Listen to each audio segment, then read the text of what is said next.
सुखता नस त पिया द तनी रस न त जाम हो जाई।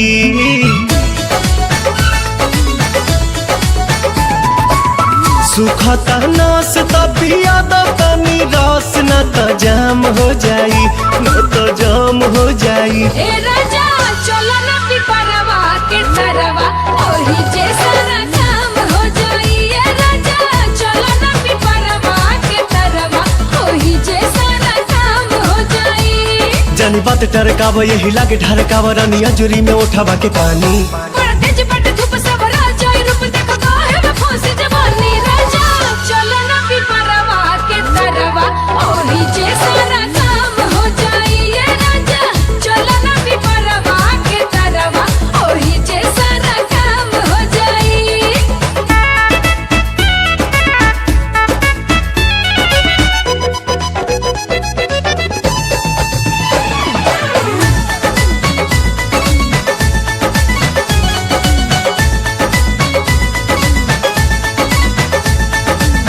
ओढ़ा के ओढ़निया तू काटे दना चनिया, तुहरो के आई मजा आए हो मोरे धनिया।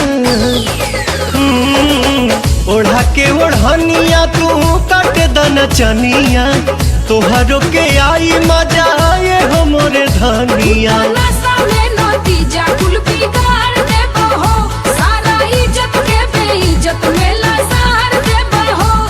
कहीं इतना डेरालू तू तो झूठे अगर आलू रानी कहतानी बात हम सही।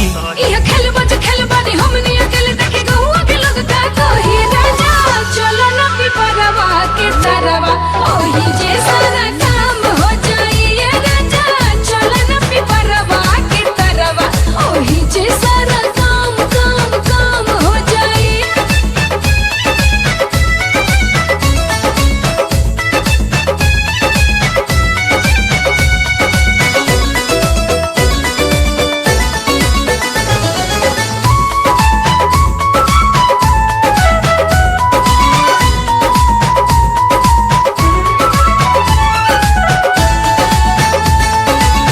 गाल धके मस कब तबे जाके घस कब, सपना में देखल चीज सोझावा से चस कब।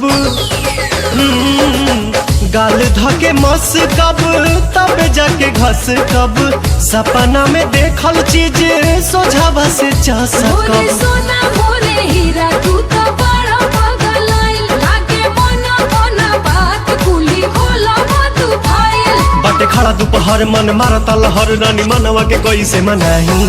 छोड़ जाए दाए जान चल कइला ने मन अब कइला न जाता नहीं। राजा चलो ना पिपरवा के तरवा ओही जैसा ना